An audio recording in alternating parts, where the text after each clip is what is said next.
Good afternoon सभी लोगों के लिए। हमारे पूर्व सेक्शन 5A में मैंने आपको सीटी संकेत के बारे में जानकारी देने का प्रयास किया था। उसी के अंतर्गत 5B सेक्शन में अब आज मैं ऑफिशियल सिग्नल्स की जानकारी दे रहा हूँ। ये ऑफिशियल सिग्नल पहले क्रमांक के अंतर्गत जब मैच प्रारंभ होता है तो समय प्रारंभ टाइम स्टार्ट का सिग्नल ये दिया जाता है इस प्रकार से। ये ध्यान रहे, जैसे ये सिग्नल दिया जाए तो तुरंत दूसरे अंपायर जो हमारे दूसरे पाले में होता है, अर्धक में होता है, उसकी ओर घूम के तरफ ऐसे दिया जाता है। दूसरा सिग्नल मैं आपको समय समाप्त टाइम स्टॉप का दूंगा।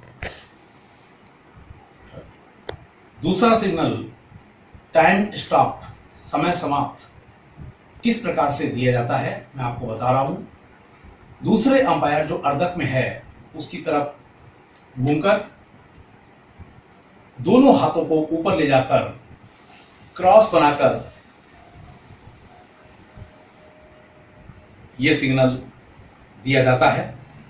इस तरीके से यह टाइम स्टॉप का सिग्नल है। तीसरा सिग्नल जो मैं आपको बताऊंगा वो टाइम लेफ्ट का है। तीसरा सिग्नल टाइम लेफ्ट, जो समय है कितना शेष है उसमें 1 मिनट एवं 2 मिनट के जो संकेत हैं मैं उसके बारे में आपको यहां स्पष्ट कर रहा हूं। जब 1 मिनट का समय शेष रह जाए तब हमारे लिए इस बात का विशेष ध्यान रखना है कि हाथ की हमारी जो स्थिति होगी वो इस प्रकार से होगी। उंगली से एक बार संकेत जब दे दिया तब ये निश्चित हो जाए कि ये संकेत का बोध सबको हो गया, तब इस सिग्नल को चेंज ना करें। उंगली ही इसका संकेत मानी जाएगी। ठीक उसी प्रकार से जब 2 मिनट का हम संकेत देंगे, 2 मिनट शेष का संकेत देंगे, तब इस तरीके से हमें ये दोनों हाथ उठाने होंगे, दोनों भुजाओं को ऊपर की ओर ले जाएंगे। ये हमारा 2 मिनट का संकेत है और उंगली से ये संकेत दिया जाएगा। साथ ही अगला जो चौथा संकेत है वो साइड लाइन से बाहर, जब बॉल चली जाती है, खेल से बाहर हो जाती है, अर्थात साइड लाइन से जब गेंद बाहर हो जाती है, उसका मैं संकेत आपको भी ये दूंगा। जैसा कि मैंने आपको सिग्नल बताए थे पूर्व में, अब मैं आपको सिग्नल ये बता रहा हूं। जब गेंद साइड लाइन से बाहर चली जाती है अर्थात खेल से बाहर हो जाती है, तो मैं आपको बताऊं ये मैंने साइड लाइन मानी है। आप देख रहे हैं ये साइड लाइन है और ये आपका बैक लाइन हमने माना है, ये बैक लाइन है। तो किस प्रकार से इसका सिग्नल होगा जब गेंद साइड लाइन से बाहर हो जाएगी।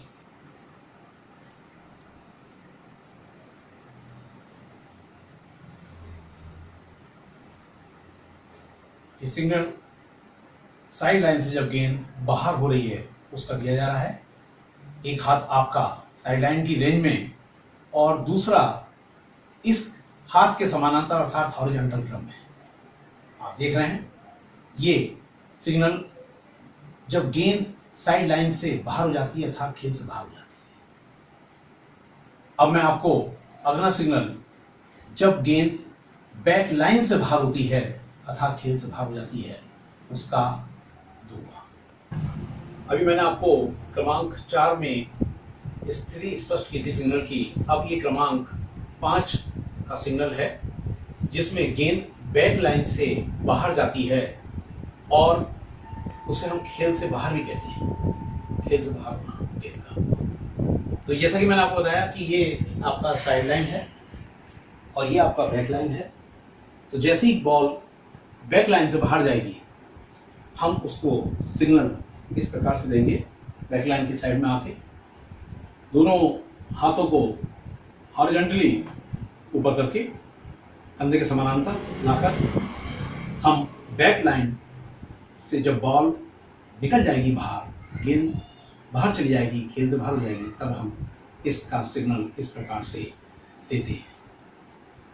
अगला सिग्नल में आपको जब रक्षक खिलाड़ी द्वारा गेंद बैक लाइन से ऊपर होकर निकल जाती है, उछल कर निकल जाती है, तो किस प्रकार सिग्नल होगा उसका सिग्नल मैं आपको अभी देता हूं।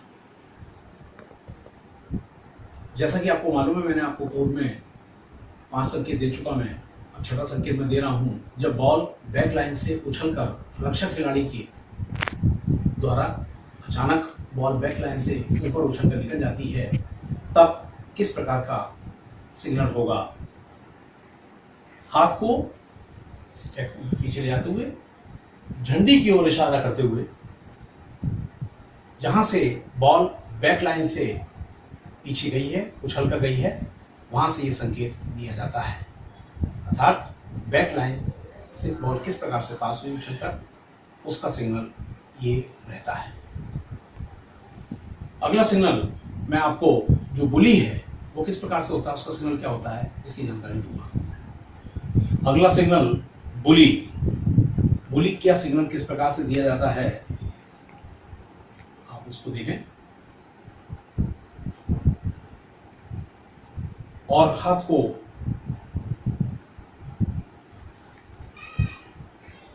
ये बुली का आपका सिग्नल है। अगला सिग्नल किस प्रकार से जो गोल होता है, तो गोल का सिग्नल क्या रहता है। अभी मैंने आपको पूर्व में संकेत दिया था और अब मैं संकेत आपको दे रहा हूं किस प्रकार से जो गोल होता है, जब तो गोल होने पर कौन सा संकेत दिया जाता है, मैं उस पर प्रकाश डाल रहा हूं। मान लिया ये आपका बैक लाइन है और ये आपका साइड लाइन है और ये दिखा देखो सेंटर लाइन इधर ये आ रही है सामने, मान लिया ये। तो मैं अगर यहाँ पे डी के सामने हूँ, गोल पोस्ट की तरफ हूँ, तब उसका सिग्नल क्या होगा, गोल होने पर सिग्नल तुरंत दोनों भुजाएं कंधे के समानांतर सामने और सेंटर लाइन की ओर इशारा करके ये गोल हमें दिया जाता है। इस तरीके से सेंटर की ओर दोनों भुजाओं को कंधे के समानांतर लाकर गोल सिक्योर किया जाता है, अर्थात गोल स्कोर होता है। अगला सिग्नल मैं आपको जो प्रॉफिट है, लाभ, वो किस प्रकार से होता है, वो प्रॉफिट का एडवांटेज जिसे हम लोग कहते हैं, वो मैं आपको सिग्नल के बारे में जानकारी देता हूँ। मैं आपको किस प्रकार से एडवांटेज दिया जाता है उस पर मैं आपको जानकारी दे रहा हूँ, क्या सिग्नल किस प्रकार से होगा उसका। मान लिया ये टीम ए है और ये मान लिया टीम बी है और मैं सेंट्रल लाइन पे यहाँ पर खड़ा हूँ, तो किस प्रकार से मैं उसको संकेत दूंगा। मान लिया टीम ए और बी में से अगर बी टीम को एडवांटेज मिला है, तो उसका सिग्नल किस प्रकार से होगा, मैं आपको बता रहा हूँ। ये ए टीम को एडवांटेज दिया गया है, ए टीम को एडवांटेज ये दिया गया है और बी टीम जो इधर ये खेल रही है, यदि अगर उसको हम एडवांटेज देंगे तो उसका क्रम ये रहेगा, इस टीम को बी टीम को एडवांटेज मिला है। अब मैं आपको जो अभद्र व्यवहार है उस पर क्या टिप्पणी होगी, खतरनाक खेल जो डेंजरस प्ले होता है और बैड टेम्पर होता है, उस पर क्या सिग्नल होगा, उसकी जानकारी देता हूं। डेंजरस प्ले के लिए, डेंजरस प्ले एवं बैड जो टेम्पर है, खतरनाक खेल और अभद्र व्यवहार के लिए किस प्रकार का सिग्नल रहता है, वो मैं आज आपको इसमें स्पष्ट कर रहा हूं। ये दोनों हाथों को सामने ले जाकर हथेली नीचे की ओर, और जब ये सिग्नल दिया जाता है तब हाथों को ऊपर एवं नीचे किया जाता है। साथ ही ये जो पेनाल्टी में भी इसका प्रयोग हो सकता है, इस बात का विशेष ध्यान रखें। अगले क्रम में मैं आपको फ्री हिट की जानकारी किस प्रकार से सिग्नल होते हैं वो देता हूं। अब मैं आपको फ्री हिट किस प्रकार से दिया जाता है। फ्री हिट, जिधर फ्री हिट आपने देना है उधर की तरफ इस हाथ का संकेत करके तुरंत कंधे के समानांतर हॉरिजॉन्टली हाथ को लेके आएंगे और ये फ्री हिट का संकेत देंगे। अगला आपको फ्री हिट 10 मीटर तक आगे बढ़ना, उसका मैं संकेत देता हूं। फ्री हिट 10 मीटर तक आगे बढ़ने का संकेत इस प्रकार से रहता है। आर्म को ऊपर ले जाते हैं और यह अंगूठा हल्का सा बाहर निकला हुआ, बाकी हाथ पूरा बाजू बैंड में जाती है इनकी उंगलियों की। और अगला मैं जानकारी आपको जो दूंगा वो 5 मीटर डिस्टेंस की दूंगा। 5 मीटर डिस्टेंस के लिए जो सिग्नल रहेगा वो इस प्रकार से रहेगा। ये 5 उंगलियां खुली हुई बिल्कुल 5 मीटर डिस्टेंस के लिए ये सिंबल रहता है। और अगला सिग्नल जो रहेगा वो पेनल्टी कॉर्नर रहेगा। पेनल्टी कॉर्नर के अंतर्गत किस प्रकार का सिग्नल रहेगा वो मैं आपको बताना स्पष्ट करना चाह रहा हूँ। मान लिया ये हमारा डी है, गोल पोस्ट एरिया है, और ये हमारा साइड लाइन है, ये हमारा बैक लाइन है, और अंपायर के नाते मैं यहाँ पे मौजूद हूँ। तो किस प्रकार से उसका सिग्नल रहेगा पेनल्टी कॉर्नर का, दोनों हाथों को ऊपर करके जिधर गोल है पेनल्टी कॉर्नर दिया गया है उस towards the goal post, towards the goal, उसकी तरफ इशारा करके ये गोल दिया जाता है। ध्यान से एक बार खूब में फिर से सुन लीजिए। तुरंत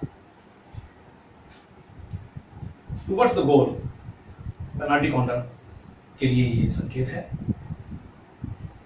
अब मैं आपको बाधा जो ऑब्स्ट्रक्शन है उस पर प्रकाश डालूंगा। ऑब्स्ट्रक्शन के लिए, बाधा के लिए किस प्रकार का सिग्नल रहता है, सिग्नल वो आप देखिए। ये ऑब्स्ट्रक्शन के लिए है। और अगला ऑब्स्ट्रक्शन का जो रहेगा सिग्नल वो मैं आपको बताऊंगा। अब मैं आपको ऑब्स्ट्रक्शन जो थर्ड पार्टी है उसका सिंबल किस तरीके से रहता है वो मैं आपको बताता हूं।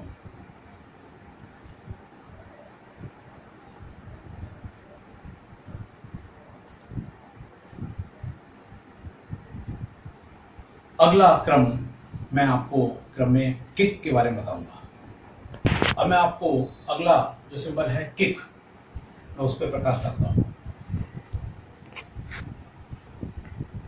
इस प्रकार से घुटनों को साइड से छूते हुए सिंबल दिया जाता है।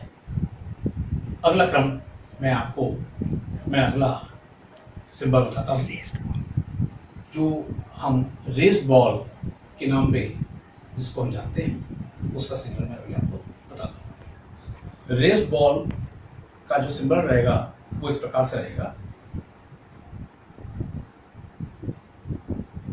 ये रेस्ड बॉल का सिंबल है। और अगला जो क्रम रहेगा वो पेनाल्टी स्ट्रोक का रहेगा। अब मैं आपको जो पेनाल्टी स्ट्रोक है, तो जिस जगह पेनाल्टी पॉइंट हुआ है उधर की तरफ इशारा कर कैसे किया जाता है, सिग्नल क्या रहता है। अगर इस जगह पे ये हुआ है तो यहाँ पर इस को इंगित करते हुए तुरंत एक हाथ जिस पेनाल्टी स्ट्रोक को दिया गया है, एक हाथ का हैंड उधर रहेगा इंगित करते हुए, और दूसरा हाथ हवा में उंगली के सीधा ऊपर करते हुए इंगित किया जाएगा। आज मैंने आपको हॉकी के जो अंपायर के सिग्नल्स हैं उन पर अधिकतर प्रकाश डालने का प्रयास किया, और उसका प्रयास मैंने केवल इसलिए किया ताकि हमारे बच्चे कुछ जानकारी प्राप्त कर सकें। बाकी तो बहुत रूल्स रेगुलेशंस चेंज भी होते रहते हैं और काफ़ी एडवांस अब रूल्स आ भी रहे हैं, लेकिन हमने ये प्रयास किया कि हम आपको अधिकतम कुछ जानकारी प्रदान करने का प्रयास करें। ये मेरा प्रयास रहा है। और अगले पार्ट 6 में मैं आपको स्किल्स हॉकी की जो रहती हैं वो किस प्रकार से, कौन कौन सी स्किल्स होती हैं जिनके माध्यम से खेल खेला जाता है, उस पर प्रकाश डालूंगा। जय हिंद।